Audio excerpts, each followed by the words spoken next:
Hello friends, आज का जो हमारा टॉपिक रहेगा वो रहेगा ऑपरेटिंग सिस्टम का process state topic. Process state two types की होती है, एक होती है प्रीएम्पशन और एक होती है नॉन प्रीएम्पशन। तो आज दोनों के बारे में हम पढ़ेंगे। सबसे पहले हम पढ़ते हैं नॉन प्रीएम्पशन प्रोसेस स्टेट के बारे में। इसमें क्या होता है, आपकी जो भी प्रोसेस होती है, आपको पता है प्रोसेसेस क्या होते हैं। जो भी आपके प्रोग्राम्स होते हैं, जब वो एग्जीक्यूशन के लिए जाते हैं, तो वो प्रोसेस हो जाती है, राइट। तो प्रोसेस आपकी न्यू जो भी प्रोसेस होती है या आप कोई भी प्रोसेस क्रिएट करते हैं, वो सारी की सारी जब रेडी स्टेट में जाती हैं, तो वो कौन लेकर आता है उनको? वो लेकर आता है लॉन्ग टर्म शेड्यूलर। कौन लेके आता है? लॉन्ग टर्म शेड्यूलर उनको लेके आता है, ठीक है। तो लॉन्ग टर्म शेड्यूलर का क्या काम होता है? ये जितनी भी प्रोसेसेस होती हैं उन सबको रेडी स्टेट में एडमिट कर देता है, ये काम होता है लॉन्ग टर्म शेड्यूलर का। वो ये नहीं देखता कि छोटी प्रोसेस है या बड़ी प्रोसेस है, जितनी भी प्रोसेस उसको मिलेगी वो सारी की सारी वो क्या करेगा, रेडी क्यू में एंटर करता जाएगा। और रेडी क्यू में क्या होगा, एक क्यू क्रिएट हो जाएगी जिसमें आपकी प्रोसेसेस होंगी, लाइक प्रोसेस 1, प्रोसेस 2, प्रोसेस 3। इस तरीके से एक क्यू क्रिएट हो जाएगी जो आपकी रेडी क्यू में प्रेजेंट होंगी, ठीक है। अब रेडी क्यू से कौन सी प्रोसेस रन में जानी है? अगर हम नॉन प्रीएम्पशन का देखें तो इसमें क्या होता है, जो प्रोसेस पहले आती है वो प्रोसेस पहले जाती है। यहाँ पर प्रोसेस 1 पहले आई है, तो यहाँ पर प्रोसेस 1 जो होगी वो रन टाइम पे जाएगी, चाहे इसका बर्स्ट टाइम लॉन्ग हो या शॉर्ट हो, डजेंट मैटर, ठीक है। तो इस प्रोसेस का जो भी टाइम होगा एग्जीक्यूशन का, उससे कोई फर्क नहीं पड़ेगा, ये सबसे पहले एग्जीक्यूट होने के लिए चली जाएगी, अपने सीपीयू इसको मिल जाएगा। तो इसको हम बोलते हैं नॉन प्रीएम्पशन में जब तक इसका काम खत्म नहीं हो जाता तब तक सेकंड प्रोसेस एडमिट नहीं होगी, सेकंड प्रोसेस नहीं आएगी। अभी कौन डिसाइड करता है कि रेडी क्यू से रन में कौन जाएगा? वो करता है शॉर्ट टर्म शेड्यूलर क्या करता है, ये सिलेक्ट करता है सिर्फ, और ये डिस्पैच नहीं करता, ये सेंड नहीं करता रन को, सीपीयू को नहीं देता ये एग्जीक्यूशन के लिए, ये सिर्फ सिलेक्ट करता है। सपोज आपकी ये प्रोसेस है, तो इसमें से शॉर्ट टर्म शेड्यूलर क्या करेगा, सिलेक्ट करेगा कौन सी प्रोसेस सबसे पहले रन पे जाएगी, सबसे पहले उसको सीपीयू मिलेगा। तो यहाँ पर अगर हम नॉन प्रीएम्पशन का केस देखें तो P1 जो है वो सबसे पहले आई है, तो शॉर्ट टर्म शेड्यूलर इसको सिलेक्ट करेगा, सिर्फ और सिर्फ क्या करेगा, सिलेक्ट करेगा, इससे ज्यादा वो कुछ नहीं करेगा, ठीक है। जब उसको सिलेक्ट करने के बाद वो क्या करेगा, यहाँ पर रेडी क्यू में जब शॉर्ट टर्म शेड्यूलर, यहाँ पे मैं लिख देती हूँ एक बारी, शॉर्ट टर्म शेड्यूलर ये क्या करेगा, ये सिर्फ और सिर्फ सिलेक्ट करेगा आपकी जितनी भी प्रोसेस होंगी, चाहे P1 आपके पास है, P2 है, ये P3 है, ये जो आपकी रेडी क्यू बनी है इसको हम बोलते हैं रेडी क्यू, ठीक है। जो एग्जीक्यूशन के लिए वेट कर रही है, जो सीपीयू के लिए वेट कर रही है, तो यहाँ से शॉर्ट टर्म शेड्यूलर सिलेक्ट करेगा 1 by 1, लेकिन उसको यहाँ पर लाने के लिए रन प्रोसेस में, यानी कि सीपीयू के टाइम पे, यहाँ पे हम बोल देते हैं सीपीयू को देने के लिए कौन करता है, सेंड डिस्पैचर करता है। कौन सेंड करेगा, डिस्पैचर सेंड करेगा, ठीक है। सेंड कौन करेगा, रेडी क्यू से रन क्यू में जाने के लिए डिस्पैचर सेंड करेगा। रेडी क्यू में जितनी भी प्रोसेस होंगी उसमें से सिलेक्शन कौन करता है, शॉर्ट टर्म शेड्यूलर करता है। न्यू से रेडी क्यू में डिस्पैच कौन करता है, न्यू से रेडी में एडमिट कौन करता है, लॉन्ग टर्म शेड्यूलर करता है। क्लियर हो गया आपको इतना? लॉन्ग टर्म शेड्यूलर न्यू से रेडी क्यू में लेकर आता है। रेडी क्यू में जितनी भी प्रोसेसेस होती हैं उसमें से कौन सी प्रोसेस रन क्यू में जाएगी, यानी कि सीपीयू किसको मिलना चाहिए, कौन सी प्रोसेस को सबसे पहले सीपीयू मिलेगा, वो सिलेक्ट कौन करता है, शॉर्ट टर्म शेड्यूलर सिलेक्ट करता है। और रेडी क्यू से फिर रन क्यू में जाना, सीपीयू को सेंड करना, वो डिस्पैचर सेंड करता है, ठीक है। डिस्पैचर ही सेंड करेगा, शॉर्ट टर्म शेड्यूलर सिर्फ सिलेक्ट करेगा, सेंड नहीं करेगा। उसके बाद अगर सीपीयू में कोई प्रोसेस आपकी एग्जीक्यूट हो रही है, सपोज प्रोसेस P1 एग्जीक्यूट हो रही है, तो वो अगर उसको आईओ से कोई काम है, इनपुट या आउटपुट यूजर से चाहिए और आउटपुट के लिए उसको आउटपुट डिवाइस की जरूरत है, लाइक प्रिंटर की जरूरत है, तो उस केस में वो क्या करेगा, वो उस प्रोसेस को किसमें डाल देगा, वेटिंग क्यू में डाल देगा। वेटिंग या ब्लॉक क्यू आप इसको बोल सकते हैं, इसमें वो डाल देगा। तो अगर यहाँ पे आपकी P1 चली जाती है, तो उस केस में आपका सेकंड वाला प्रोसेस है वो यहाँ चला जाएगा। तो वो कौन सिलेक्ट करेगा, वो शॉर्ट टर्म शेड्यूलर सिलेक्ट करेगा कि P2 पहले जाएगी या P3 जाएगी। तो शॉर्ट टर्म शेड्यूलर सिलेक्ट करेगा P2 को, क्योंकि यहाँ पर नॉन प्रीएम्पशन है। नॉन प्रीएम्पशन में जो पहले आती है वो पहले जाती है, राइट। तो यहाँ पे P2 आएगी सबसे पहले, उसको CPU मिलेगा। और कौन सेंड करेगा, रेडी से रन में डिस्पैचर सेंड करेगा P2 प्रोसेस को, ठीक है। तो CPU किसको मिलेगा, P2 को मिलेगा। जब आपका यहाँ पर P1 का काम हो जाएगा तो वो डायरेक्टली रन में नहीं जाएगी, वो किसके पास जाएगी, वो सीधा रेडी क्यू में जाएगी। जब आपका P1 का प्रोसेस काम हो जाता है, P1 आपकी एग्जीक्यूट हो जाएगी, उसका इनपुट आउटपुट का जो भी काम है वो कंप्लीट हो जाएगा, उसका एग्जीक्यूशन कंप्लीट हो जाएगा, तो वो सीधा रन पे नहीं जाती है, वो किस पे जाएगी, रेडी में जाएगी। रेडी में वो वेट करेगी। अब जैसे P2 आपकी यहाँ पे चलेगी थी CPU में, फिर आपका P3 था और फिर P1 यहाँ पर आ जाएगी। तो यानी कि P2 के बाद आपकी जो ये क्यू बनेगी वो इस तरीके से बनेगी। तो P2 पहले खत्म हो जाएगा, उसके बाद P3 जाएगी, फिर P1 जाएगी।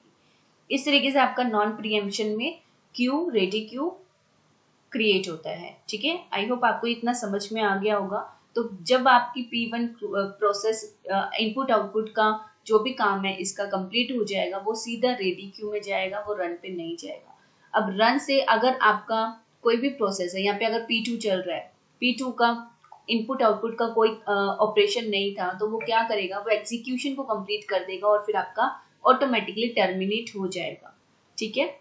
आई होप इतना आपको क्लियर हो गया होगा। मैं एक बार और अच्छे से समझा देती हूँ आपको।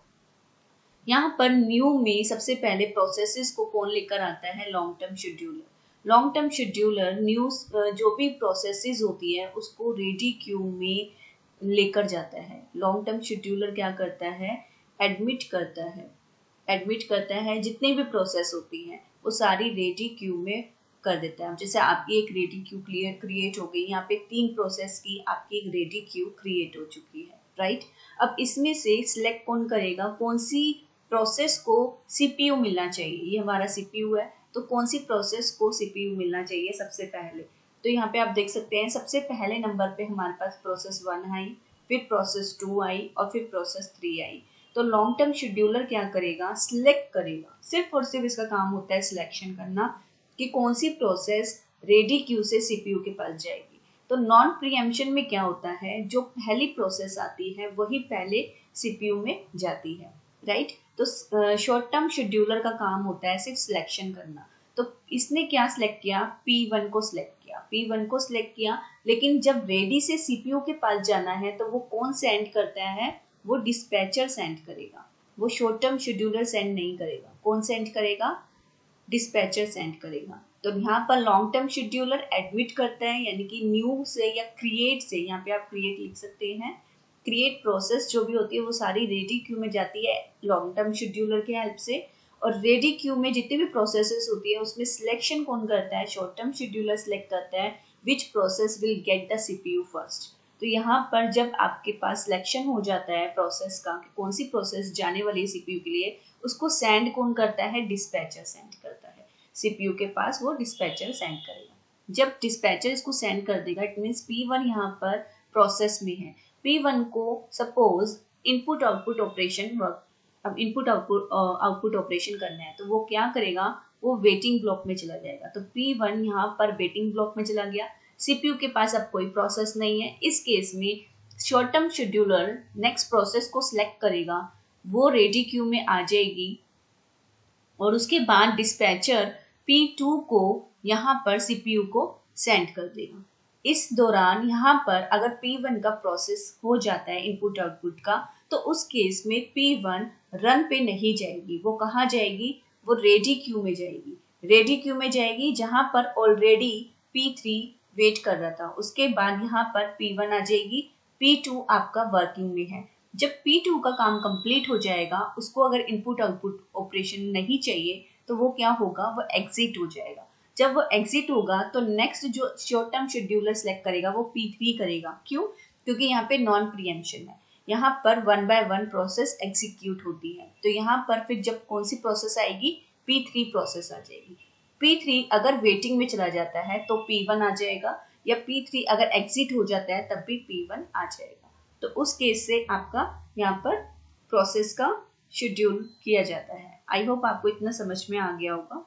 नेक्स्ट इसमें जो केस होता है वो होता है नॉन प्रीएम्पशन हो गया है।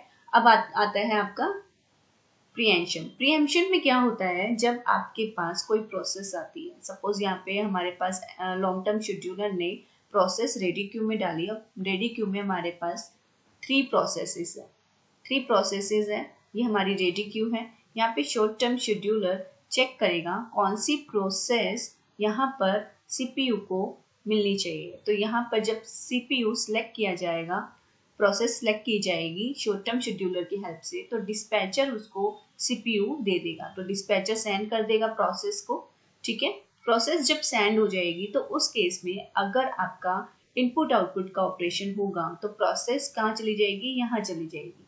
तो इस तरीके से अगर एक से ज्यादा प्रोसेसेस होती हैं जो वेटिंग क्यू में चली जाती है, सपोज यहाँ पे P1 आई, वो वेटिंग में चली गई, फिर P2 भी आई, P2 आई, फिर P2 भी वेटिंग में चली गई, P3 आई, P3 भी वेटिंग में चली गई। तो इस हिसाब से जब सारी प्रोसेस वेटिंग में चली जाती है तो वेटिंग वाला ये जो होता है वो ओवरलोड हो जाता है। ओवरलोड हो जाता है तो वो क्या करता है, वो कुछ प्रोसेसेस को एक दूसरी मेमोरी में, यानी कि आप इसको ये बोल सकते हैं कि ये जो मेमोरी है ये है आपकी सेकेंडरी मेमोरी। सेकेंडरी मेमोरी में क्या करता है, एक वेटिंग क्यू क्रिएट करता है, सस्पेंडेड वेटिंग क्यू क्रिएट करता है और उसमें आपकी थोड़ी सी प्रोसेसेस को रख देता है, क्योंकि एक साथ वो सारी प्रोसेस को इनपुट आउटपुट ऑपरेशन करने नहीं देगा, वो 1 by 1 नहीं देगा। तो ओवरलोड ना हो जाए इसकी वजह से वो क्या करता है, वो थोड़ी सी प्रोसेस यहाँ पर वेटिंग क्यू में डाल देता है।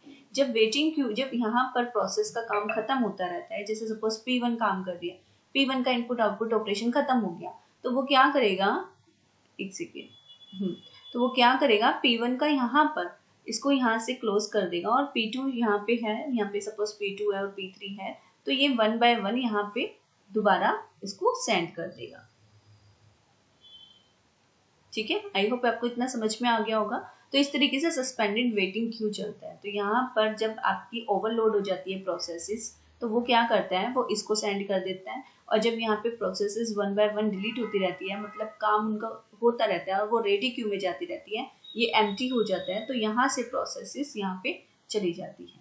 ठीक है, सिमिलरली यहाँ पे रेडी क्यू में भी होता है। रेडी क्यू में अगर प्रोसेसेस बहुत ज्यादा आ गई, सपोज यहाँ पे अगर मैं कहूँ P100 तक आ गई है प्रोसेसेस, तो उस वाले केस में क्या होगा, ये पूरा फुल हो जाएगा। तो उस केस में क्या करते हैं, कुछ प्रोसेसेस को सस्पेंड कर देते हैं कुछ टाइम के लिए, तो उसको हम बोलते हैं सस्पेंडेड रेडी क्यू।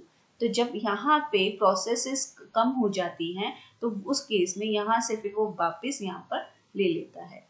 ठीक है, तो यहाँ पे बात याद रखने वाली ये है कि जब ये वेटिंग में जाएगी, ओवरलोड की वजह से वो सस्पेंड होगी तो यहाँ जाएगी और यहीं से वो वापस यही वेटिंग में ही आ जाएगी।